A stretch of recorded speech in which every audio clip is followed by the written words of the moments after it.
ever heard someone say that God will never give you more than you can handle? We hear it all the time in Christian circles, but there's just one problem. It's not a biblical statement. And unfortunately, this myth that God will never give you more than you can handle contributes to many Christians feeling like something's wrong with them when troubles pile up and they have difficulty handling them.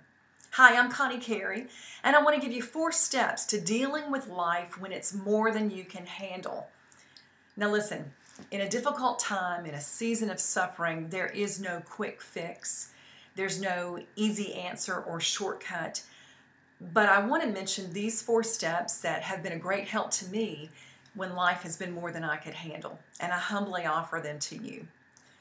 You know, in the first trickle of trouble, much like Lucy and Ethel in the candy factory, we think we can actually handle our problems.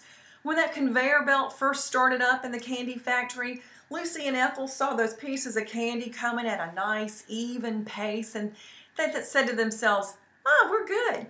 And often we say to the Lord, "I'm good. I've got this." But pretty soon the conveyor belt speeds up and our trials begin to pile one on top of another.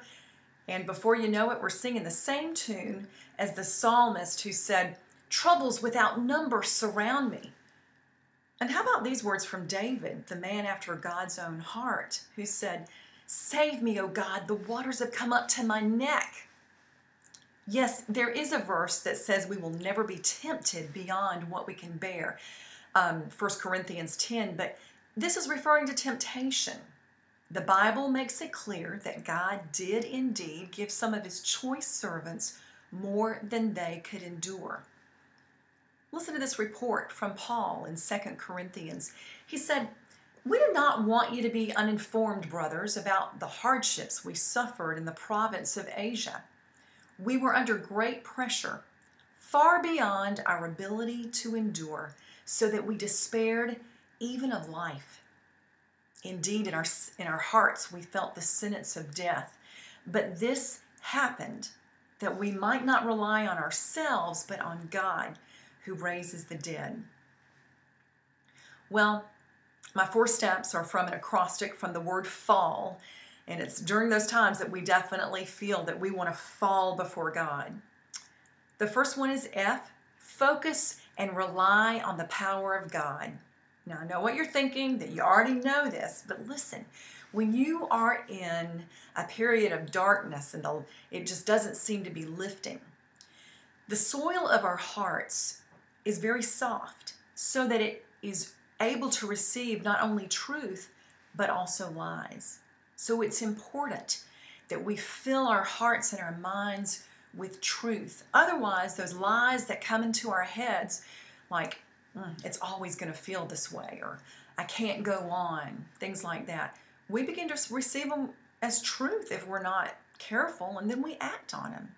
So focus and rely on the power of God. A, admit. Admit to God that this is more than you can handle. He already knows it, but he wants you to tell him that, and you need to just get it off your chest to the Lord. Look, if you need to go get in your car and go drive down a country road where nobody's going to hear you shout and cry, do that. But get in a place where it's appropriate, in a place where you can be honest with the Lord and tell him the deepest, darkest despairing of your heart. L, let him have his way in your storm. Now, chances are, if your storm has lingered, you've fasted, you've prayed, you've stood on the word, you've claimed it, and you've confessed every sin you could ever think back, going back to junior high. But for some reason, this event continues in your life. And God, in his sovereignty, has not chosen to remove this situation. Friend, it's time to just let him have his way. And know that this storm is not to destroy you. This storm is to bring you back to him. Sometimes people say, "Is God getting back at me for some past sin?" Listen, God is getting you back to himself. He's not getting back at you. So in this storm, His purpose is to bring you back to Him and to cause you to focus and rely on Him. And He wants to build your confidence and trust in the one who can calm your storm. And the last L, look expectantly for His glory.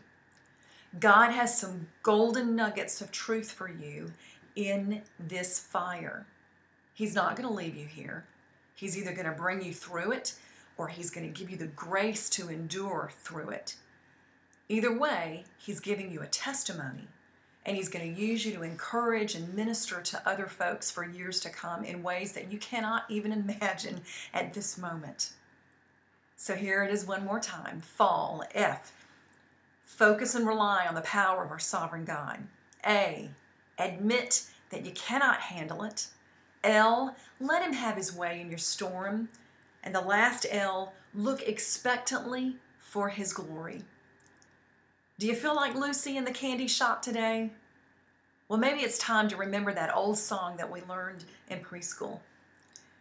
Jesus loves me, this I know, for the Bible tells me so.